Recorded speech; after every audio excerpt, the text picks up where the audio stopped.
Welcome back to Sister Circle Live. So basically, spring is coming. Spring break is coming. And Dr. Jen is here to break down all the cool things that we need to prepare for. So thank you. Welcome to the Sister Circle, Dr. Jen. Thank you. Okay, now let's just get on into it. Okay, so you pretty much know what time it is when it comes to what we need to do as far as safety is concerned for spring break. Yeah. So let's get into what's going on here. I see a bottle of liquor. Yes. Pills. Yes. And then water. Yes. So you want to know what's going on with this situation. I need to know what this concept is about. Yes. Well, first of all, so many people are enjoying spring break right now. Yes. And this is the time of year. I feel like kids are excited, adults are excited, they're traveling. Yes. And so I always think that this is the time of year that we often indulge a little bit more, yes, right? we do. I know. We want to be free. Drink a little bit more. Yes. Right. That's right. You want to be free. You want to be free. You just want to be free. Yes. So we're going out to spring break being free. Right. And sometimes that involves drink a little alcohol, which, by the way, alcohol in moderation is okay for those people who can drink alcohol. This is a little bottle of rosé. Yes, it's empty. This is one of my favorites. But when it comes to hangovers, this is really what we're talking about here. Hangovers and alcohol safety. Do's and don'ts. Do's and don'ts. Okay. First thing is alcohol in moderation. Oftentimes we hear in the news about sort of these scary stories about people doing crazy things, falling off balconies, doing stuff like that because they've had too much to drink. Let's avoid that. We want to keep spring break really good and fun. Now let's talk about moderation. Yes. I know people say, you know, like, oh, it's not good to drink in the daytime or the night. Does the time of day make a difference? No, not really. What the things that matter are your size, your body weight, how tolerant you are to alcohol, meaning how much you drink, and then how much you drink at that time, and if you have food on your stomach. Those are some things that really matter. Oh, okay. But when it comes to hangovers, I mean, there are a lot of sort of hangover cures that we hear about, you know, around.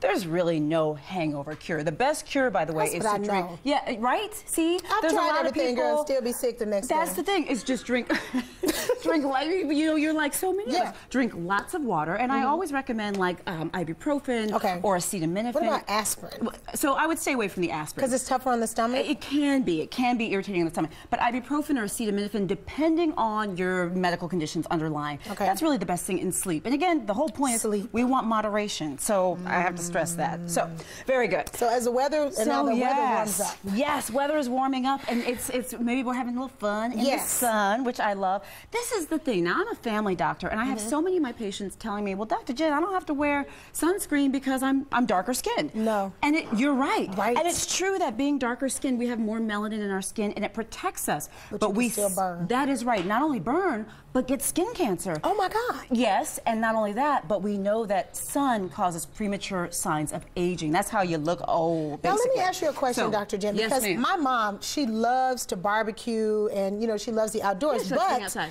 she can't be outside for long periods of time because she'll burn. So she's really sensitive to the skin. She's sensitive to the, what is that? I actually even have patients that are allergic to the sun. Allergic? I think that's what's going on with her. You know, she should probably get checked. Mom, if you're looking, if you're watching, Mom. She watching. Just get that checked out, Mom. I'm trying to figure out which one was my camera. But get that checked out. But sunscreen, make sure she's wearing sunscreen. We should all be wearing SPF of 30 or greater. You want broad spectrum, that means UVA and UVB rays, and you also want it to be water resistant and reapply every 2 hours. Sometimes we slap it on and we say, okay, I'm good. No, you're not. Because I like to be by the pool. You know, I like laying out by the pool. So make sure you wear that sunscreen, though. Right. Now, what I was wondering is, you were talking about melanin. Yes. So, like, if you're darker complected, does it matter the SPF number? So, like, should you go up in number if you're lighter or darker? You don't actually really have to. The SPF, there's not much of a difference when we get to those really, really higher numbers. So, actually, higher than SPF of 30, and you are good to go. So, and drinking plenty of water when in the sun to avoid, you know, getting sunburned and things like that. Daily with SPF, because I try to wear like a 30 or like a 20 to 30 daily. In your like makeup and foundation? Just under the, right. I love it. I love it. And remember, sun makes us look old. Don't nobody want to look old? Don't nobody want to look old. Don't nobody want to look old. Ain't that. nobody got time for that. So, so SPF. Okay, now by the pool. Again, because you know, I have a pool and I love to be by the pool, and so do my kids. What are some of the things that we need to be mindful of, especially with our children, especially if you're not a strong swimmer, but you want to get in the water, you want to have fun. So So talk to us about swimming. Well, first of all, I want to thank my nieces for providing me with their little floaties, aren't they? This is the thing, y'all. So African Americans, we are 10 times more likely than Caucasian Americans to die from drowning. Oh my God. And that breaks my heart. Now, there are plenty of reasons why that is, but one of the things is we all need to learn how to swim. That's the first thing. That's probably the most protective thing we can do. Yes. So if your kids don't know how to swim, like my mother doesn't know how to swim. She's definitely afraid of water. My sister-in-law doesn't. It's in our, sometimes it's in our families. That's cool. Yeah. But let's teach our young ones how to swim. That's super important. But the second thing is, so the little ones are in the pool, maybe we need these too. Yes. Don't be ashamed. Put these on your arms if you need them to float around. Flotation devices do save lives. So make sure that you're wearing a life vest or a flotation device. My son wears a life vest. My younger one. I don't let him in the water without the life vest. That's exactly right. And make sure you're getting one that's certified in the right thing. Yes. And then this is my trusty phone, which I literally have glued to my face all the time. Parents, when our kids are in the pools, this is not the time to be texting, snapping on the phone with your girlfriends and not watching the kids. So we need to make sure that we're providing adequate supervision, not only sometimes for adults if they don't know how to swim. Yeah. So that pool safety, I really feel very strongly about it because sometimes we just don't know how to swim, which is okay, but we need to learn and also be safe around the water. And supervision should be, again, someone that knows how to swim. Right. That is right. And at least having a lifeguard, someone who knows how to swim very close around, and also that rosé over there that I really do enjoy. That rosé.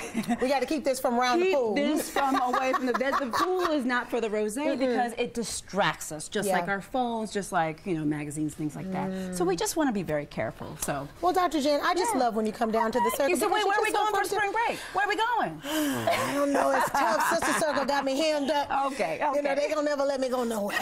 But I thank you so much for coming down to the circle and joining us and helping us and giving us tips. And you can keep up with all the spring break tips and much more by visiting her website, drjencaudle.com. Next up, we'll chat about black women in the industry and black hair again, because it's important. Okay, then? So stay right there. Thank you so much. Thank you.